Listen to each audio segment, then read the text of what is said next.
नमस्कार दोस्तों, 30 जनवरी 2026 पिछले 24 घंटों में इंडियन स्टॉक मार्केट में क्या क्या हुआ है, आइए जानते हैं आज के इस वीडियो में। आज 30 जनवरी को मेटल स्टॉक्स की कंपनियों के शेयर में ज़बरदस्त सेलिंग देखने को मिल रही है। इसके चलते निफ्टी मेटल इंडेक्स में 4% से अधिक की गिरावट देखी गई। बता दें कि इसके पहले पिछले 3 कारोबारिक दिन में निफ्टी मेटल करीब 9% चढ़ चुका था, जिसके बाद अब प्रॉफिट बुकिंग हो रही है। इसके अलावा कमोडिटी की कीमतों में गिरावट का असर भी आज इन शेयरों पर दिख रहा है। आज के कारोबार में सबसे ज़्यादा गिरावट नेशनल एल्यूमिनियम कॉर्पोरेशन के शेयर में है और यह करीब 7% गिर चुका है। इसके अलावा हिंदुस्तान जिंक और वेदांता के शेयर में भी 7% से अधिक की सेलिंग देखने को मिल रही है। हिंदुस्तान कॉपर में 6.55%, हिंडाल्को इंडस्ट्रीज में 5.16% और टाटा स्टील में 4.36% की गिरावट नजर आ रही है। आज मेटल स्टॉक्स गिरने की पहली बड़ी वजह प्रॉफिट बुकिंग है। पिछले कुछ दिनों में मेटल शेयर्स में जबरदस्त तेजी आई थी। ऐसे में कई इन्वेस्टर्स ने आज अपना मुनाफा निकाल लिया। इससे शेयर पर दबाव आया और गिरावट दिखी।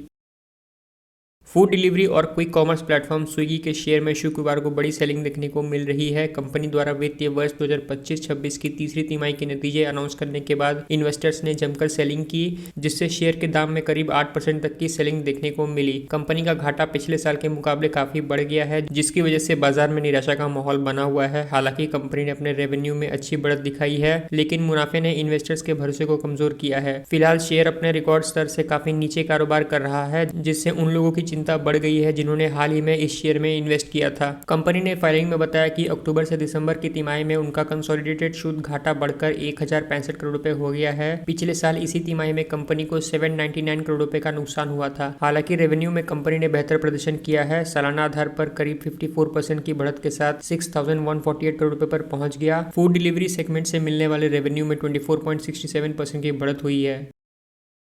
बैटरी बनाने वाली देश की दिग्गज कंपनी एक्साइड इंडस्ट्रीज ने वित्तीय वर्ष 2025-26 की तीसरी तिमाही के लिए अपने तिमाही नतीजे घोषित कर दिए हैं। इन रिजल्ट्स ने बाजार के जानकारों और इन्वेस्टर्स को काफी प्रभावित किया है, क्योंकि कंपनी ने मुनाफे और रेवेन्यू दोनों में ही शानदार प्रदर्शन किए हैं। एक्साइड इंडस्ट्रीज द्वारा जारी किए गए रिपोर्ट के अनुसार 31 दिसंबर 2025 को समाप्त हुई तिमाही में कंपनी का कंसोलिडेटेड शुद्ध मुनाफा सालाना आधार पर करीब 23% से बढ़ा है। इस तिमाही में कंपनी ने 194.97 करोड़ रुपए का शुद्ध मुनाफा कमाया है, जो पिछले साल की इसी समान अवधि में 158.44 करोड़ रुपए था। मुनाफे में आई यह बड़ी उछाल कंपनी की बेहतर क्षमता और बाजार में इसकी मजबूत पकड़ को साबित करती है। कंपनी के मुनाफे में हुई इस बढ़ोतरी ने इन्वेस्टर्स के बीच उत्साह भर दिया है और आने वाले दिनों में इसका पॉजिटिव असर बाजार पर देखने को मिल सकता है।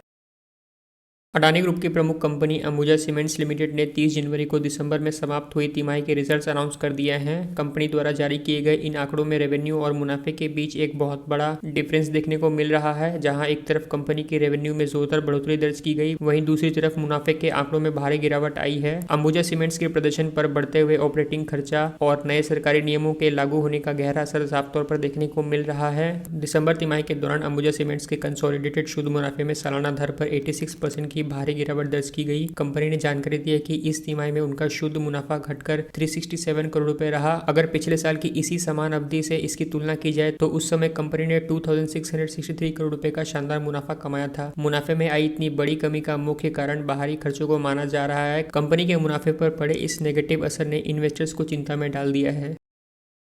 भारतीय शेयर बाजार में आज 30 जनवरी को लगातार 3 दिनों की तेजी पर ब्रेक लग गया है। आज के कारोबार में बीएसई सेंसेक्स में 296.59 पॉइंट की गिरावट रही और यह 82,269.78 के लेवल पर बंद हुआ। दूसरी तरफ निफ्टी 50 में भी 98.25 पॉइंट की गिरावट रही और यह 25,320.65 के लेवल पर बंद हुआ। आज के कारोबार में आईटी और मेटल शेयर्स में भारी सेलिंग देखने को मिली। इसके अलावा बजट से पहले निवेशक सतर्क नजर आ रहे हैं। उम्मीद करता हूँ ये वीडियो आपको पसंद आया होगा। पसंद आए तो वीडियो को लाइक कर देना और चैनल पर नहीं हो तो सब्सक्राइब कर देना। वीडियो देखने के लिए बहुत बहुत धन्यवाद।